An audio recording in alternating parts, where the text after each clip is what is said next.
because you get 10 and 10 and 10. Before you know it, you have 30 people on your team that are helping you get volunteer. And then before you know it, you have 300 people.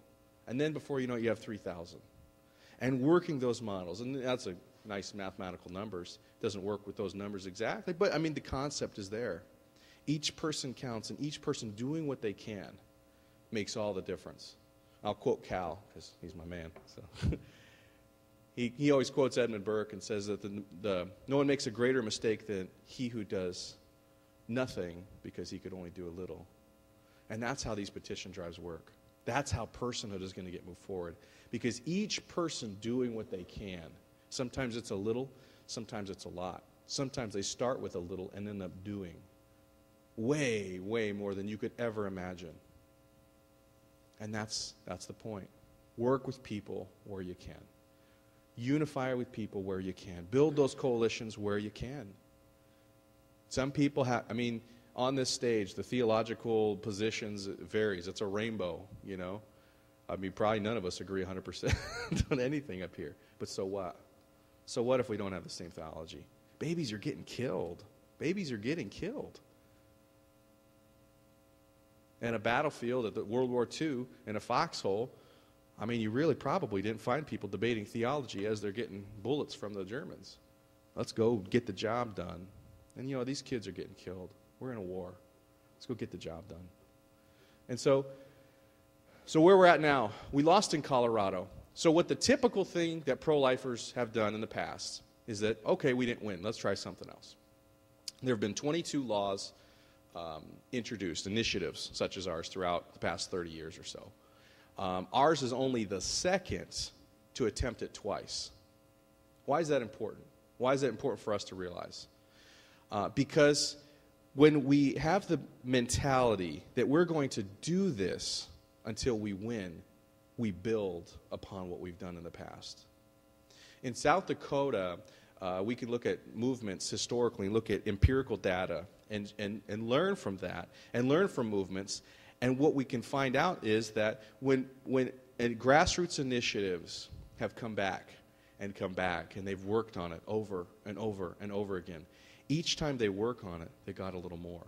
So here in South Dakota, we can look at the data and say, these women that were working on an initiative, convincing men to give them the right to vote, were not successful the first time, second time, third time, fourth time. They were successful the 12th time they did it. And the only time their numbers and their votes went down is when they stopped for a few years. When they stopped, I think they stopped for 7 years from filing their initiative year after year after year. When they stopped, when they started up again, their percentages were dramatically lower from where they had left off. And so they dug themselves out of a hole. There's a great book that it's very meaty and it's technical, but there's been great studies done on how initiatives educate the public. And as pro-lifers, we're all about education. We're all about educating the people, and it's such a key to what we're doing. So one area that we've missed, basically, as pro-lifers is through the initiative process. We have such a power to educate people by filing an initiative, just by going and getting signatures.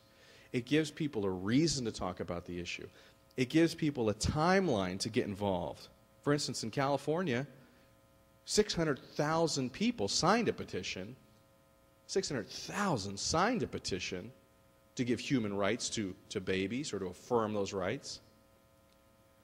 But we estimate you have to ask maybe between 5 and 10 people before you get one signature. So we had millions of people impacted by this question, and conversations would start. And then when you're on the ballot in Colorado, once you're on the ballot, it matters. And so the media covers it. By doing this, whether it could pass or not, by doing it, you're educating. You're getting the word out. And so with Personhood and Personhood USA, we've abandoned the idea of asking the question before we start something, what can we get? What's politically expedient? We've abandoned that. We've rather ask ourselves the question at the beginning, what must we have? And then we go get it. And in Colorado, when we started in 2008, we had zero. We had $200 in the bank, and we had about 20 people to go upon. By the time we got it on the ballot and passed it, we had identified 3,400 families that had done something for us and volunteer, donate, whatever, by the end of that. Plus, we had 130,000 signatures identified of pro-lifers in the state. Now in 2010, by the way, Colorado is the only pro-life measure on the ballot anywhere in the entire country this year, 2010. In 2010 now, because we've kept working, we've identified 5,000 volunteer-type people, and we have over 250,000 names identified in the state. Now the largest pro-life list in the entire state. Because why? Because we want to get a bunch of data and build organizations? No, because we're pushing, and we're pushing, and we're pushing. And when you keep pushing, you're able to build upon what you've done in the past. So will we pass it in Colorado? Yeah, probably. I think we will. But if we don't, we're just going to go home and take a nap and go away. No, we're going to keep fighting and pushing until we win. And what we're doing is changing the entire dynamic of the state of Colorado. How many people think of Colorado as a very pro-life state? Nobody. But as we can effectively identify and mobilize the people that are pro-life there, it will become that. And that's what we must do. That's, as Christians, as pro-lifers, we have to do that. And so that's what we're about. So where are we going with this effort? We're going to try to help you guys. As you go in your state, we want to help. Personhood USA can help you with whatever you'd like us to help you with. If you don't need our help, we just praise you and we thank you, whatever. Great, you know. When we send out a press release for a state, we try never to be mentioned. We want you to get the credit. We want you to get built up in these states. We want to work with you. And when we work in a state, we encourage, like in the state of Colorado, if people help us in the state, other pro-life groups help us in the state, we say, we're building this massive list. Hey, if you're helping us, you can have this list at the end of the day. You can share this list with us. Because like Cal said, all boats rise with the tide. And so as we're moving forward, think this in your mind. As you start this endeavor, it's not just a one-time thing. It's not just maybe this election. Well, praise God if it is. Some of your states it will be. It gets on the ballot, it'll pass. But we have to identify and activate or mobilize our base. And that's what will make a big difference in the country. That's what's going to change things. So each state, Oklahoma, Arizona, as you guys are working for it, remember that. That is so key with what we're doing. And we want other groups to get involved, sort of the more established groups. But if they're not going to get on board, we'll just work around them. And what we've done and what we're doing around the country is building organizations with new life. And maybe groups don't want to get on board in the beginning. Maybe they'll get on board later. Like I said, American Family Association is now behind this. Family Research Council is jumping on board with it. Were they on board at day one? No. But they're hopefully getting, pushing forward now. And they're working more. And as you work in your state, you're part of a larger movement that's helping to reshape the paradigm in what pro-life work means. And it's reshaping what politicians can say when they say they're pro-life. So, well, I think Cal Zastrow, if you could come up here. Cal Zastrow is my partner in Personhood USA, and he's the real deal. He's the real deal. So, I don't know, we could have it interactive too, and I could probably step down and you could take questions or maybe sell a few things. We'll take questions in a little bit. Okay. Thanks, Keith. Yeah. It's such a pleasure to be here. I'm excited to be in Kansas and serving Jesus and having fun and getting an abortion in Jesus' name.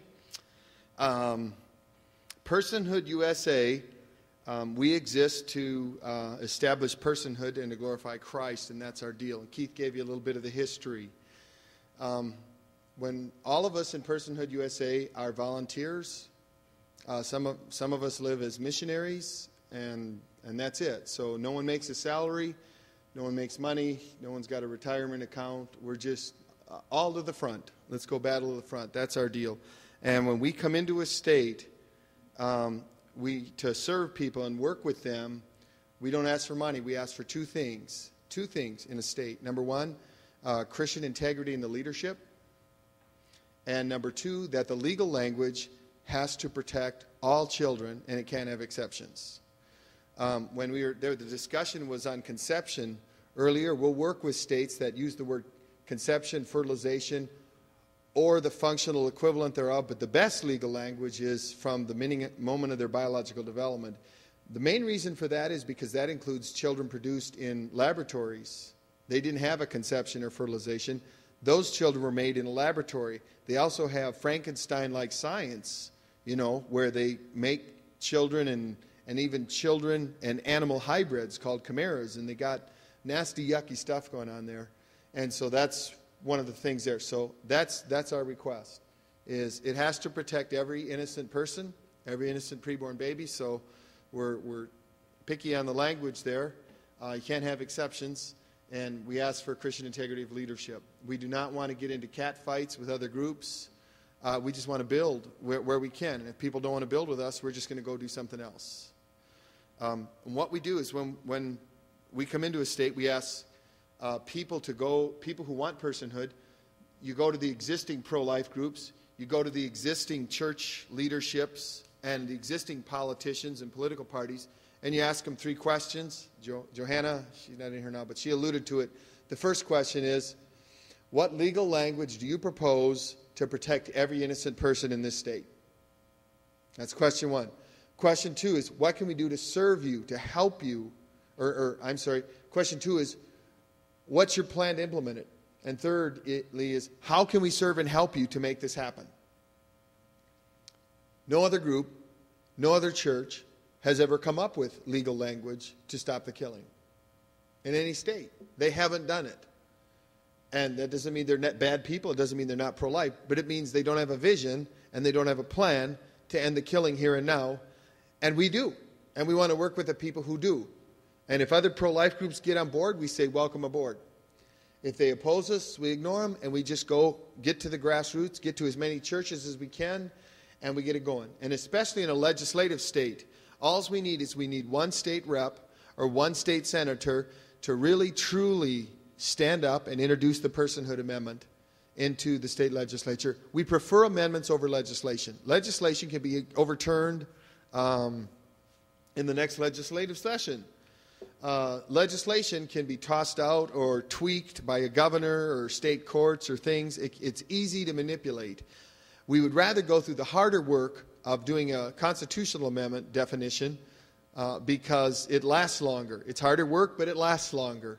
And plus, constitutional amendments, constitutional points and principles are just declarations of what is truth and what are rights. Legislation applies them, okay? So the state legislature is responsible to apply the state constitution. But the bedrock principles that everybody's a person, even if you're preborn or even if you're disabled or whatever, those are important principles. So we go forward with that. I'm very excited what the Lord has done. In Mississippi, we're on the ballot next year. Mississippi is going to be a very key state. It's our race to lose there, not only because it's on the ballot, but that is a very, very pro-life state. And the majority, in Mississippi, every group of people, every social group of people, category of people is pro-life. Educated, non-educated, white, black, Latino, rich, poor, urban, rural, Christian, non-Christian. The majority of all pro-life groups in Mississippi are pro-life. That's going to be a key battle. That's going to be a phenomenal battle.